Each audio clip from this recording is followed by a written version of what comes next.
Today I'm going to tell you the causes and the solutions to the many cravings that you may have.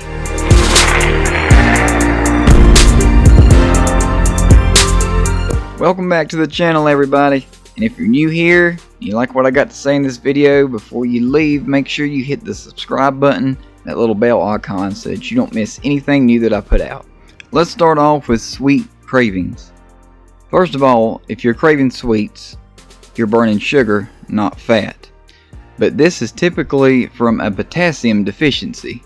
You need 7 to 10 cups of vegetables daily to get your potassium and other nutrients that you need. If you can't stand vegetables, specifically leafy greens, cruciferous vegetables, you can always opt for a potassium citrate supplement. Now, if you're getting enough potassium, you may be experiencing adrenal burnout. In that case, you may need to try taking L-Tryptophan as a supplement, because this is going to turn into serotonin in the brain and give you that comfort feeling. Starch cravings, potatoes, pasta, macaroni and cheese, all that good stuff, right? This is usually caused by a B vitamin deficiency. The way to increase those is either nutritional yeast or a whole food organic B-complex supplement. Also, this could be another situation where you need to take L-Tryptophan for the serotonin to give you that comfort feeling, like I just said about the sweet cravings.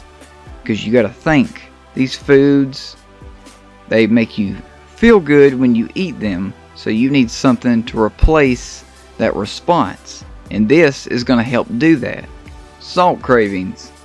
This could mean that your adrenals are losing salt.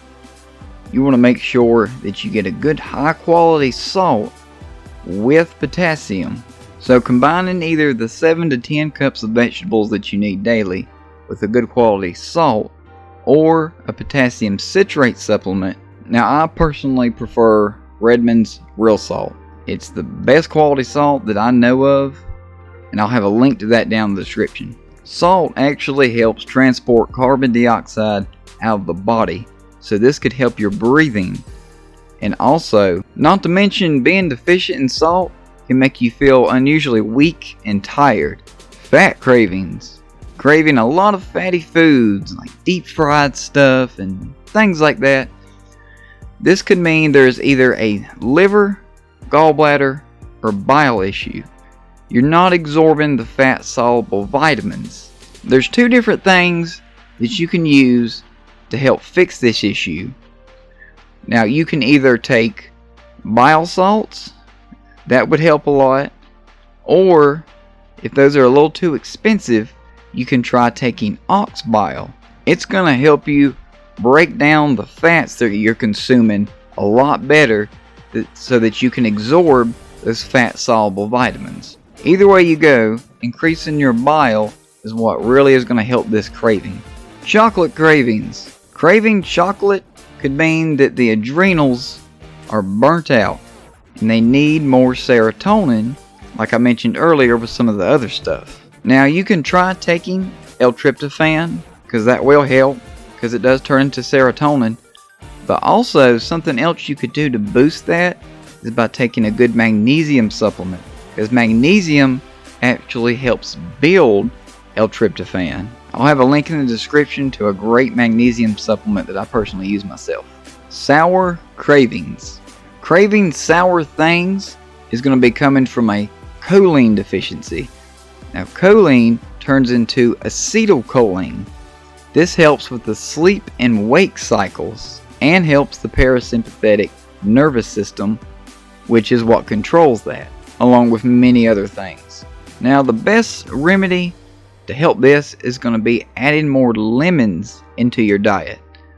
Or you can get a choline vitamin supplement, and these supplements actually taste like lemons. Digging just a little bit deeper though, if you look at it, choline is very important for keeping the liver healthy. And as far as a fatty liver goes, that is what it's related to.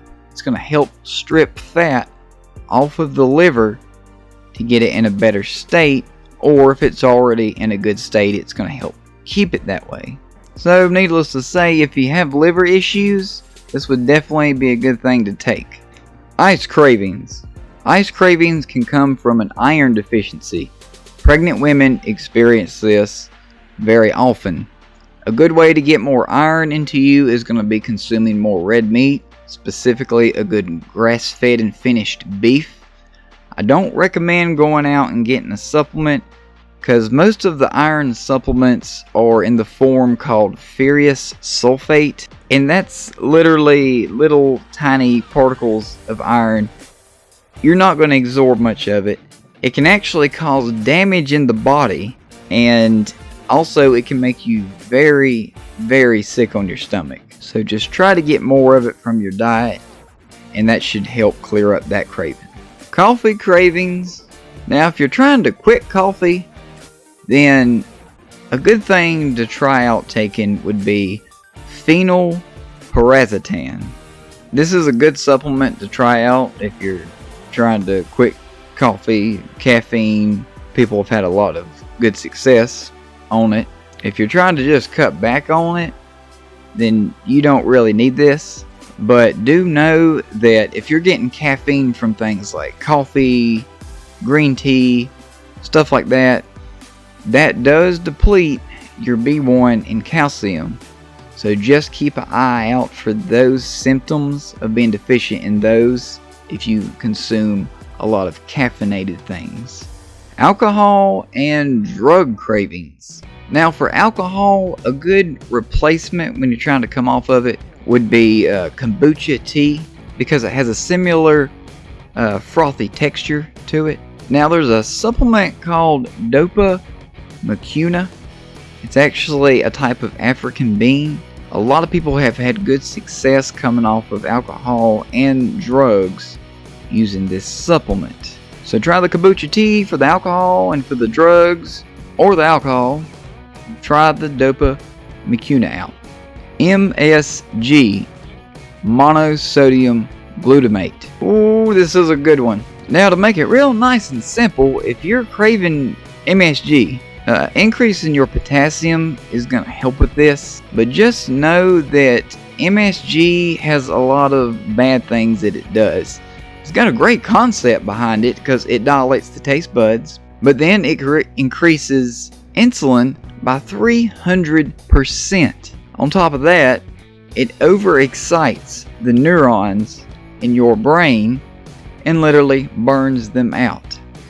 It's actually an excitotoxin.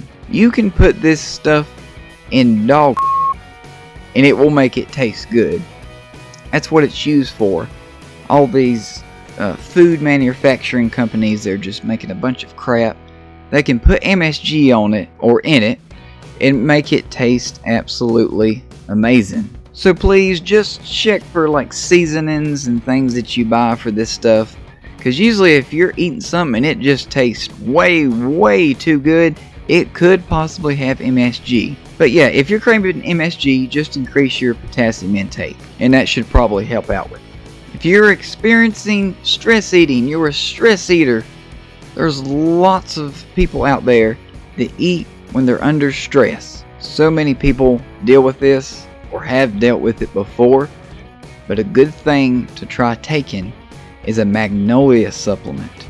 This is kind of like taking a chill pill when you get extremely stressed out. Also, increasing your B1 and your magnesium intake will also help bring you down from that stress. I actually have a video on stress relief tactics, specifically if you keto plateau, but it has a lot of good other information on it on stress. If you'd like to check that out, I'll have that linked up above.